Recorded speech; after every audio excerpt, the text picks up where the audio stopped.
मेरे मुकाबले में पीटीआई का कोई कैंडिडेट अभी तक जेहलम तहसील के लिए नहीं आया। तो मैं समझता हूँ मैं बड़ा खुशकिस्मत हूँ अगर इस तरह रहा। बड़ी अच्छी जो हैं अपना मेरी यादाश्तें हैं, यादें हैं। अपना Jhelum school, Jhelum convent school, वो एक ही उस वक़्त ये स्कूल होता था जो जिस तरह आजकल बेशुमार प्राइवेट स्कूल्स हैं, उस वक़्त तो ये होते नहीं थे। तो एक ही स्कूल था जिस पे सारे जो लोग जा सकते थे तो उधर ही जाते थे। तो कॉन्वेंट का बड़ा नाम था उस वक़्त, तो बड़ा अच्छा एक्सपीरियंस था। उधर अंग्रेज़ औरतें जो थीं वो हमें पढ़ाती थीं क्योंकि वो मिशनरी स्कूल था, तो उससे आपकी अंग्रेज़ी शेज़ी जो है वो बड़ी अच्छी हो जाती है। तो मेरा ख्याल है वो मुझे बड़ा फ़ायदा मिला। जब मैं यूके गया तो मेरी काफ़ी सारी अंग्रेज़ी जो है वो पहले ही काफ़ी बेहतर थे। वैसे भी बड़ी चार्म होती है यूके जाने की, तो उस वक़्त तो सारे ही जा रहे थे गालबन। अभी तो लोग वापस आ रहे हैं, लेकिन वक्त की बात होती है तो इस वजह से यूके चला गया। चलो उसकी वजह से थोड़ी अच्छी तालीम भी आ गई, कोई पढ़ने लिखने का भी मौका मिल गया। तो मेरा ख्याल है बड़ा अच्छा रहा मेरा एक्सपीरियंस बाहर जाने का। हमारे जो वालिद साहब थे ना, बड़े ओवर पावरिंग बंदे थे। वो पुराने ज़माने के चौधरी थे। वो जिना कैप, शेरवानी, और उनका वैसे भी दबदबा था अपने इलाके में। तो ज़ाहिर है हम बड़े उनसे, वो जिस तरह मेरे बच्चे मेरे साथ हंसी मजाक कर सकते हैं, तो हमने तो वो कभी जुर्रत नहीं करते थे वालिद साहब के सामने बात भी करना, बल्कि उनके सामने बैठते भी नहीं थे। तो कल्चर अपना वो टाइम की बात होती है। अभी जो है थिंग्स आर डिफरेंट। अभी जो है बच्चा और बाप जो है वो बड़ी अपने दोस्त बन जाते हैं, लेकिन हमारे ज़माने में तो वालिद साहब आ जाए तो बस साइड पे हो जाओ, ये तरीका था।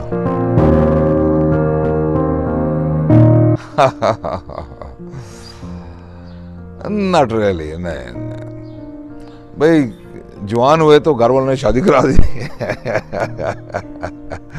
तो बस उसके बाद मोहब्बत का टाइम ही नहीं मिला।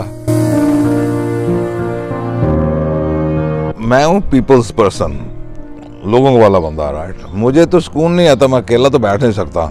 ये पता नहीं कोई बीमारी लगी है मुझे। मैं चाहता हूँ कि कोई ना कोई बंदा जो है वो मेरे साथ रहे, कोई दोस्त आ जाए, कोई गप ठप मुख्तलिफ। मैं फॉर्चुनेट ये भी हूँ कि मेरे जेहलम में बहुत अच्छे पढ़े लिखे लोग, लिटरेरी लोग जो हैं वो मेरे दोस्त हैं, और उनके साथ गप ठप लगाने का बड़ा मज़ा आता है। तो मैं कोशिश करता हूँ हर दूसरे तीसरे दिन कोई ना कोई इस तरह की महफिल जम जाए जहाँ पे आप कुछ सीख सकते हैं, कुछ सुना सकते हैं, कुछ सुन सकते हैं। तो एक तो ये हो गया कि मैं लोगों के बगैर अकेला नहीं बैठ सकता। अगर लोग नहीं हैं तो फिर बुक, अगर बुक नहीं है तो फिर लोग। शुरू से ही मुझे बड़ा शौक था ये पढ़ने वगैरह का। तो जब मैंने पाकिस्तान, मैं कोई तकरीबन 30 साल यूके रहा, तो जब मैंने वापसी का प्रोग्राम बनाया ना, तो ये मैं आपसे बात करता हूँ, मैं सीधा लाइब्रेरी, हमारी सेंट्रल लाइब्रेरी है उधर मैनचेस्टर में, वहाँ गया। वहाँ से जाकर मैंने कुछ जेहलम के ऊपर किताबें और पाकिस्तानी तारीख, और थोड़ा उसके पीछे चले जाए अंग्रेज़ों की तारीख, फिर पीछे सिखों की तारीख, इस तरह करके मैं पीछे गया। तो मैं चाहता था कि जब मैं पाकिस्तान आऊँ तो मुझे कम से कम अपनी सकाफत का, अपने हिस्ट्री का मुझे पता होना चाहिए, क्योंकि यूके में सारी हिस्ट्री जो है वो यूरोपियन हिस्ट्री पढ़ाई जाती है, वो इंडियन सब कॉन्टिनेंट की हिस्ट्री नहीं पढ़ाते। तो वो फिर ऐसा ठड़क पड़ा कि फिर पढ़ना शुरू किया, तो पढ़ते पढ़ते चले गए।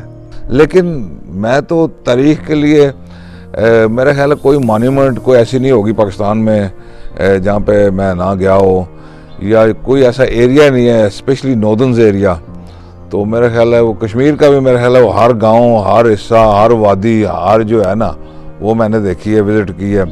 और आपको पता है मैं फोटोग्राफी का भी बड़ा शौक़ है, तो साथ वो फ़ोटो शोटो भी खींचते हैं, और कोई हफ्ते 2 हफ्ते के लिए चलते हैं। चित्राल से लेकर गिलगित, स्कर्दू, ये सारा इलाका जो है वो मैं विज़िट करता हूँ। हर साल 2 साल के बाद चक्कर लगता है मेरा। हमारे घर से शुरू करते हैं। ये कितनी खूबसूरत किला हमारा रोहतास जो है, वो इतना बड़ा, इतना वास्ट किला मैंने पूरी दुनिया में नहीं देखा, और इतना बड़ा, इतना मजबूत। तो लेकिन अनफॉर्चुनेटली उसकी जो हालत है वो आपके सामने है। उसके भी वजूहात हैं, हमारे पास जो रिसोर्सेज होते हैं उसके अंदर रह कर ही कुछ काम करना पड़ता है ना।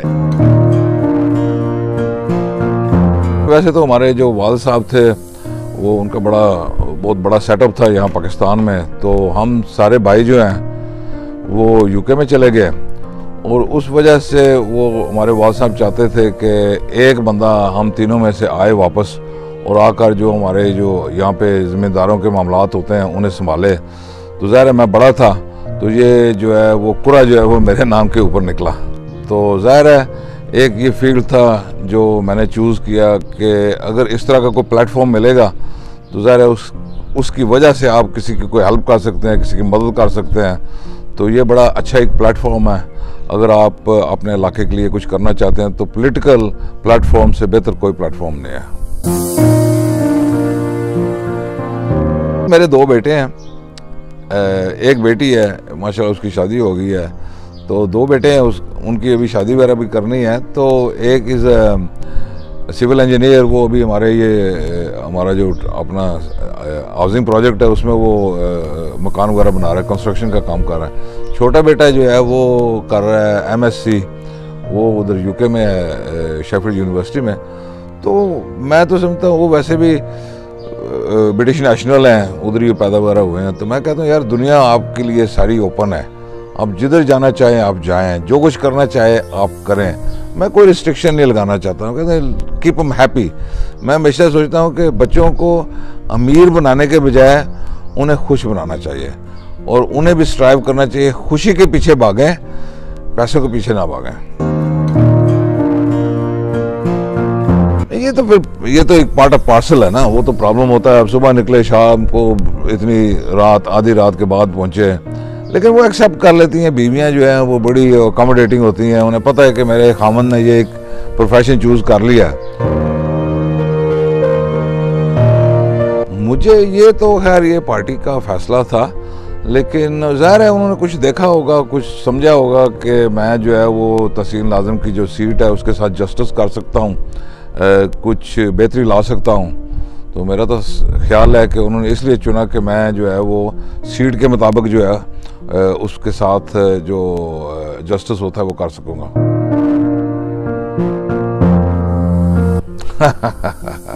नहीं ऐसी कोई बात नहीं है। ये देखिए ये पाकिस्तान में ये एक बड़ा प्रॉब्लम है। 3-4 बंदे जो हैं वो सारे जो हैं वो कैंडिडेट बनते हैं, तो ज़ाहिर है एक बंदे ने ही वो इलेक्शन लड़ना होता है। तो बाकी जो 3 होते हैं या 2 होते हैं उनका ये होता है यार पता नहीं उसने पैसे दे दिए थे तो उसको मिल गया, हमें नहीं मिला। ये एक ट्रेंड है, वरना ऐसी कोई बात नहीं थी। क्योंकि इट्स वेरी हेक्टिक। वो तहसील नाज़िम की जॉब जो है ना, ये MNA और MP की तरह नहीं है कि आपके पास कोई आपने असेंबली में जाना होता है, बाकी सोशल एक्टिविटीज़ होती हैं आपकी। लेकिन तहसील नाज़िम के लिए ये हैंड्स ऑन जॉब, ये एक दफ्तर है। हज़ारों लोग जो हैं वो काम करते हैं उधर, और एक पूरा एक सेटअप है, 8-10 डिपार्टमेंट होते हैं उसके, और आपको हर रोज़ जो है वो दफ्तर जाना पड़ता है और वो मामलात जो हैं वो आपने साइन करने होते हैं, वो डील्स करनी होती हैं, कॉन्ट्रैक्ट्स करने होते हैं। नक्शा ब्रांच है वो उसका बड़ा काम होता है, उसके तजावज़ात के हैं। यानी कि एक वेरी वेरी हेक्टिक और बहुत ही टाइम कंज्यूमिंग जो है ना वो जॉब है। वो इसी तरह है कि जिस तरह आप नौकरी पे लगे हैं, और नौकरी वाला तो चलो 8 घंटे काम करेगा ना, यहाँ तो 15-15, 16-16, 18-18 घंटे काम करना पड़ता है। ज़ाहिर इख्तियारात होंगे तो अपना सिलसिला चलेगा ना। तो ये जो हमारा लोकल बॉडी का सिस्टम था उस वक़्त 2005 में, तो उसमें वाकई इख्तियारात जो थे वो तहसील नाज़िम के पास थे और डिस्ट्रिक्ट नाज़िम के पास थे। जब आपके पास ऑटोनॉमी होती है कुछ काम करने के लिए तो फिर ही काम होते हैं। अगर आपके पास इख्तियारात नहीं है तो फिर अपना वहाँ जाकर बैठने का तो कोई फ़ायदा नहीं है। ये पार्टीज़ है ना, इन्हें मैं इस तरह करके देखता हूँ, ये हरफ़े आखिर नहीं होता, कोई भी पार्टी है, ठीक है। आप चाहते हैं कि जहाँ पे आपकी रिस्पेक्ट हो, आपकी वैल्यू हो, और जहाँ पे आपको कोई मौका मिले आप कुछ काम कर सकते हो, वही पार्टी होती है। अगर आप, मुझे बड़े अच्छी तरह याद है, मैं एक दफ़ा यूके गया विजिट के ऊपर, तो एक टीवी चैनल में मुझे बुलाया, तो उन्होंने कहा कि एक बंदा PTI का होगा, एक पीपल्स पार्टी का होगा, और एक अपना नून का होगा, तो आप भी आएँ। तो मैंने सोचा यार चलो थोड़ा सा ना होमवर्क करके जाते हैं। तो मैंने ये सब के जो है ना वो मंशूर पढ़े, सबके। मैंने कहा ये कोई सवाल जवाब होता है तो आपको पता होना चाहिए। तो सारे सेम हैं, मंशूर बिल्कुल सेम है, बल्कि हमारे जो वोटर हैं उनको मंशूर का तो नाम का भी नहीं पता, वो तो बादर ही नहीं करते, वो कहते हैं लाइक्स एंड डिसलाइक्स की बात होती है। इसलिए पार्टी डजंट मैटर, मैटर ये करता है कि जहाँ पे आपकी रिस्पेक्ट हो, इज्जत हो, वैल्यू हो, आप उस पार्टी में रहें जहाँ पे आपको कोई काम करने का मौका मिले। मैं वैसे इतना बरादरीज़म के ऊपर इतना मैं ये नहीं समझता, क्योंकि ये पुराना एक सिस्टम हमारा चल रहा है। अभी लोगों की इज्जत करनी चाहिए, जो भी बरादरी का हो, अच्छा इंसान हो, उसकी इज्जत करनी चाहिए। लेकिन वो ये था कि वो जो नून वाला वो वापस आने वाला जो चक्कर था, जब चौधरी खादम जो है वो MNA के लिए पहली दफ़ा उन्होंने इलेक्शन कंटेस्ट किया, तो सारी बरादरी तकरीबन हमारे पास आई। उन्होंने कहा यार प्लीज़ मेहरबानी करें, आप इनकी मुखालफत ना करें, आप जो हैं वो इनकी सपोर्ट करें, क्योंकि ये पहली दफ़ा एक आपकी बरादरी का, इनके गुजर बरादरी का एक बंदा जो है वो इलेक्शन के लिए आ रहा है। तो फिर हम सोच में पड़ रहे कि यार करें या ना करें। उसकी बात ये थी कि अगर हम इनकी सपोर्ट ना करें ना, तो ये रह जाते हैं, ये नहीं बनते, तो सारी बरादरी जो है ना वो सारे इल्ज़ाम हम पे लगाए कि भाई आपकी वजह से ये नहीं बन सके। तो सारी बरादरी का प्रेशर था, तो इसलिए हमने जो है वो सपोर्ट की, नून की, और ज़ाहिर है फिर चौधरी खादम साहब जो हैं वो MNA भी बन गए थे।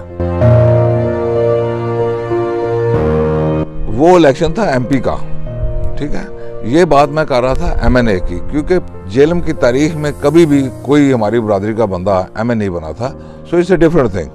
उसका एक और उसका था पस मंज़र, इसका एक और था। राजा साहब वो लीड कर रहे थे पूरी नून को उस वक़्त, तो हमारी तो इतनी पोजीशन नहीं थी ना कि राजा साहब से कहें कि ये करें या ना करें। हालांकि मैं ये पसंद नहीं करता था कि इस तरह का जो है वो पार्टी के अंदर ही एक इस तरह का कोई मुकाबला हो जाए, लेकिन अनफॉर्चुनेटली वो हो गया। वो सारी ऊपर वाली क़यादत ने भी यही कहा कि ठीक है जी आप जाएं, जाकर आपस में इलेक्शन लड़ रहे हैं। तो मेरे ख्याल हमारा तो उधर काम नहीं बनता था कि हम उन्हें रोकें। बड़ा अनफॉर्चुनेट है, अभी बेचारे फोत हो गए हैं, राइट। तो जो बंदा फोत हो जाए तो उसकी हमेशा अच्छी बातें करनी चाहिए। राजा साहब का बड़ा अरूज रहा है, तकरीबन 30-35 साल उन्होंने बड़ा अच्छा एक सिस्टम चला कर रखा था, बल्कि बड़ा वो क्या कहते हैं आयरन गिरफ्त के साथ उन्होंने अपनी पार्टी को चलाया। अनफॉर्चुनेटली कोई चीज़ भी हमेशा के लिए नहीं रहती। तो राजा साहब बूढ़े हो गए और अनफॉर्चुनेटली उनके जो बच्चे हैं वो जगह जो है वो वैक्यूम जो थी वो फिल नहीं कर सके। तो अनफॉर्चुनेटली वो घर जो है वो आपको पता ही है, अभी तकरीबन वो सियासत से निकल ही गया है। जो पॉलिटिकल इलेक्शंस होते हैं, मैं समझता हूँ उनके साथ जो हमारा जिसे कहते हैं पाजी वर्तन और ये मौत फोत, ये वो तो हमारा चल रहा है, पहले भी था। हमारे रिश्तेदार भी हैं चौधरी खादम, चौधरी लाल सैन, लेकिन पॉलिटिकली हम थोड़ा सा हमारी फिक्र या सोच डिफरेंट है, उनकी डिफरेंट है, लेकिन आना जाना चलता रहता है। वो बरादरी को तो हम नहीं छोड़ते, इलेक्शन लड़ लेते हैं, कोई जीत जाता है, कोई हार जाता है। हमारा तो अल्लाह का करम है, हमें तो कोई किसी चीज़ की ज़रूरत नहीं है कि हम जाकर इलेक्शन इसलिए लड़ रहे हैं कि यार हम पैसे बनाएंगे, ये करेंगे, वो करेंगे। वो तो आपके सब सामने है, मेरा रिकॉर्ड आपके सामने है, हमने खर्च किए हैं, बनाया कुछ नहीं है। मैंने जेलम के लिए काफ़ी सारे काम किए हैं, लेकिन एक जो मैं समझता हूँ बड़ा अच्छा काम जो था वो था पानी का बड़ा प्रॉब्लम था यहाँ जेलम में। तो मैंने कोई तकरीबन 25-30 जो है वो नए ट्यूबवेल वगैरह लगाए, सारे लाखों फीट में वो जो था पानी के पाइप्स जो थे वो रस्टेड हो गए थे, लोहे के पाइप थे वो चेंज करवाए, 2-3 ओवरहेड टैंक्स बनवाए, जितने पहले हमारे पास ट्यूबवेल थे वो सब की वो अपना रिपेयरमेंट की। क्योंकि आप यकीन करें कि वो तकरीबन 18 ट्यूबवेल में से 17 ट्यूबवेल जो थे उनमें कंटामिनेटेड वाटर आ रहा था। तो लाखों बंदे जो है बीमार हो रहे थे, हज़ारों बच्चे जो है मार रहे थे, इन्फेंट्स जो है वो मार रहे थे। तो मैं समझता हूँ ये बड़ा काम था जिसमें मैं समझता हूँ शायद सैकड़ों बंदों को ना वो रिलीफ मिली हो जो बीमार नहीं हुए। हर बंदे की अपनी एक हैसियत होती है। मैं तो ऐसा नहीं हूँ कि किसके साथ मुतासर हो जाऊँ कि यार ये बंदा जो है ये, हर बंदे की खामियां भी होती हैं, खूबियाँ भी होती हैं, लेकिन देखना ये होता है कि कुछ लोग जो हैं वो बड़े डेडिकेटेड होते हैं, वो सियासत को इबादत करके वो आगे चलते हैं। तो इस वक्त हमारी जो टीम है वो बड़ा अच्छा काम कर रही है। चौधरी फ़ारूक साहब हैं, चौधरी फवाद साहब हैं, बल्कि चौधरी फवाद साहब तो मैं समझता हूँ कि उन्होंने ये जो आपकी साइंस एंड टेक्नोलॉजी थी, ये जो वजारत है, उसमें जान डाल दी है। पहले कभी सुना ही नहीं था कि साइंस एंड टेक्नोलॉजी भी कोई हमारा डिपार्टमेंट है या कोई है वजारत, लेकिन अभी उन्होंने जिस तरह वो काम कर रहे हैं तो माशाल्लाह ऐसे लोगों से मुतासर होता है बंदा कि यार जो काम करें तो आप उनको फॉलो करें, आप उनकी नकल करें, आप उनके नक्शे कदम पे चलें ताकि आप भी उस तरह के काम करें जो लोगों को फ़ायदा पहुँचे।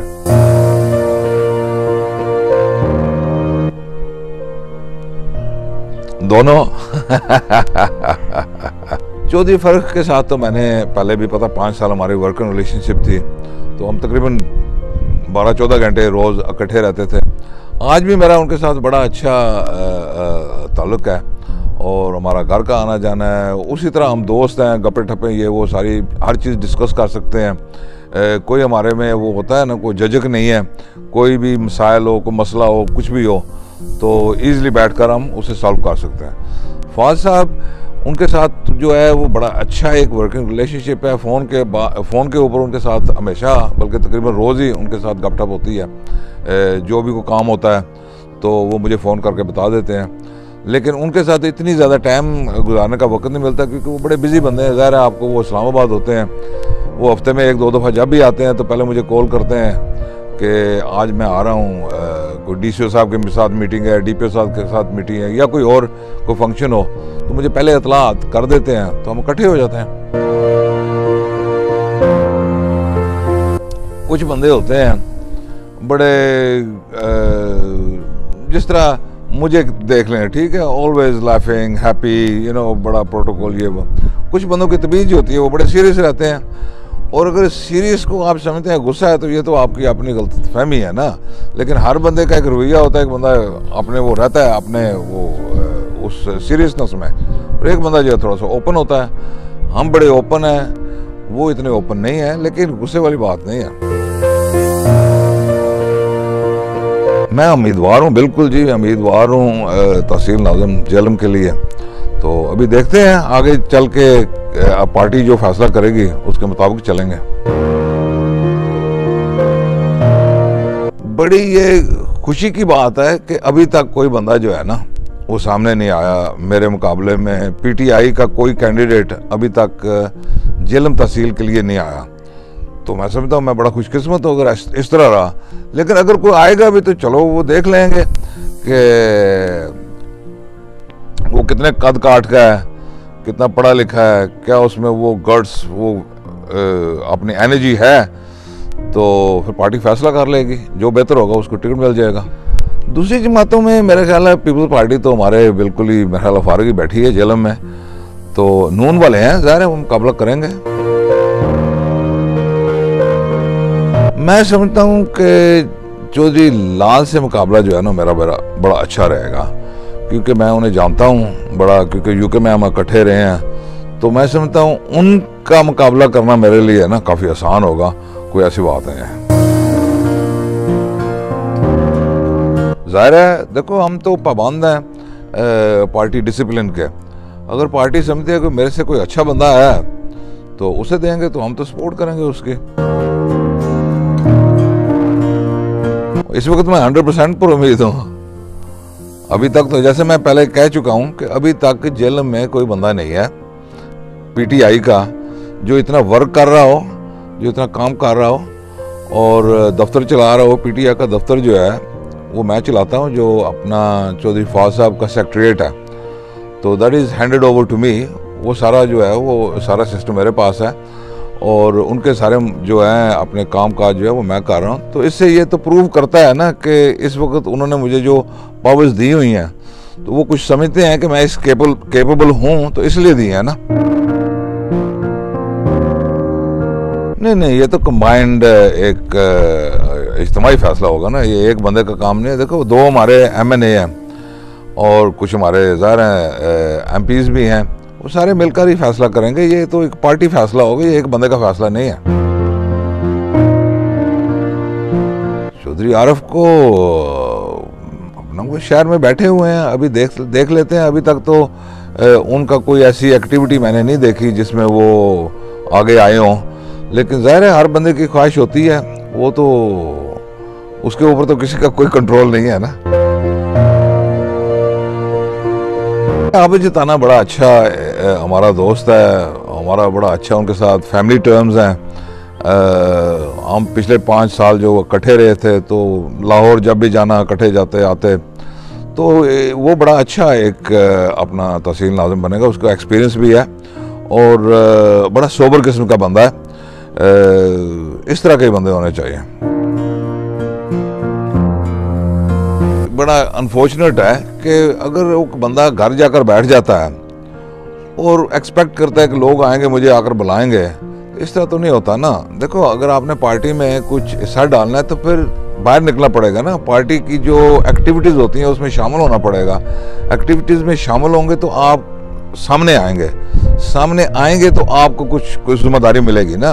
लेकिन पता नहीं किस वजह से या वो नाराज़ होकर बैठे हुए हैं, और अगर उनको कोई प्रॉब्लम्स हैं, अगर उनके कोई मसाइल हैं, तो आए हमारे साथ शेयर करें, मुझसे शेयर करें।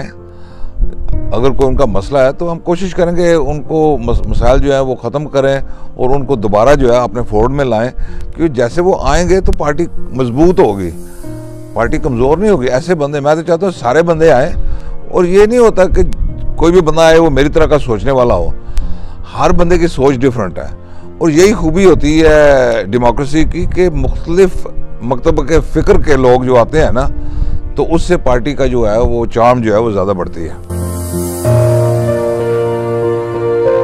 इंतज़ामिया जो है ना, उन्होंने आज आना है, कल चला जाना है। देखो, डीसी साहब हैं, बड़े अच्छे हमारे साथ, उनके साथ ताल्लुकात हैं, और दूसरे चौथे दिन हमारी मीटिंग होती है, और बड़े काम भी करते हैं हमारे डीपीओ साहब इस तरह है, चीज़ वगैरह सारे जो है। लेकिन हमारे जो अपना जो हमारा रुझान है या ये हमारी सपोर्ट जो है वो ज़ाहिर है ताजर बरादरी के साथ है, क्योंकि ताजर बरादरी जो है वो हम में से है, वो जिले में से है, और हमारी सपोर्ट भी ताजर बरादरी के साथ बनती है, इंतज़ामिया के साथ नहीं। बिल्कुल है, बिल्कुल, क्यों नहीं है। आप रियलाइज क्यों नहीं करते? ये एक बड़ा फ्रेज आप लोगों ने बना रखा है कि गवर्नमेंट डिलीवर नहीं कर रही। Deliver is a big word. Deliver की डेफिनेशन क्या है, राइट? ये बड़ी लंबी तमीद बांधनी पड़ेगी। लेकिन मैं आपकी बात समझता हूँ, वो ये है कि 2005 से लेकर 2010 तक मैं तहसील नाज़िम था। उस वक़्त मुल्क के हालात क्या थे, मुल्क में रिसोर्सेज कितने थे, मुल्क में कितनी फंडिंग आ रही थी। आपको पता है, वॉर ऑन टेरर की वजह से बेशुमार पैसे आ रहे थे। ज़ाहिर है वो ट्रिकल डाउन करके वो तहसीलों में भी आते थे, तो हम लोगों को कहते जाओ फलां जगह काम जो है ना अभी शुरू कर लो। लेकिन थिंग्स आर डिफरेंट। अभी 2020 है, ठीक है, इसमें हम फाइनेंशियली जकड़े हुए हैं, कर्ज़ों का इतना बोझ है जिसका हिसाब नहीं है। तो उन रिसोर्सेज में रहकर वो चादर, वो सुना हुआ है ना, आप इतने वो टांगे फैलाते हैं जितनी चादर हो, तो उस रिसोर्सेज की रिस्ट्रेन की वजह से ज़ाहिर है उतने काम नहीं हो रहे। लेकिन जितने रिसोर्सेज हैं वो तो होंगे ना। मैं आपको मिसाल देता हूँ, एक लंदन का एक बरो है ईस्ट लंदन में, वॉल्थमस्टो। उनका टाउन हॉल आप देखें ना, जिसमें बकिंगम पैलेस है ना, इस तरह का टाउन हॉल है। और आप अंदर जाएं, वो कुछ 200 साल पहले की लकड़ी लगी हुई है, जो आज भी वो उसी तरह है। जो मेयर की कुर्सी है ना, वो लकड़ी की बनी हुई है इतनी बड़ी, और वहाँ मेयर बैठता है। उन लोगों को फख्र है अपने टाउन हॉल के ऊपर। हमारा तो यहाँ प्रॉब्लम है कि ये कुछ मेरा ख्याल है 1867 और 8 में ये हमारी जो है ये बल्दिया वगैरह बनी थी, तो उस वक्त के वो हाल बने थे, ठीक है। तो ना कोई रेनोवेशन ना कुछ उसका। तो मैंने जब ये इसे रेनोवेट करने के लिए कुछ मैंने पैसे रखे, नॉमिनल से मेरे होता है 20-30 लाख रुपया मैंने रखा कि यार इसे रेनोवेट करते हैं। तो जो हमारे काउंसलर थे ना, जो नायब नाज़िम, वो मेरे पास आए, वो कहते हैं जो साहब वो 20 लाख रुपया इधर रख दिया आपने, ये लाख रुपया हमें दे देते तो हमको नाली बना लेते हैं। ये हमारी एटीट्यूड है, ये हमारी सोच है।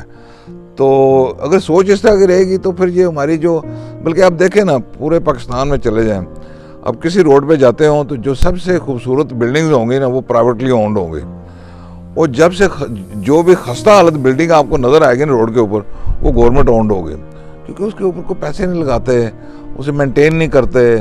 कोई बंदा वो कहता है यार ये तो गवर्नमेंट की, ऐसे नुकसान होता है तो होने दे। तो जब तक ये एटीट्यूड हम चेंज नहीं करते, उस वक्त तो हालत तो यही रहेगी ना।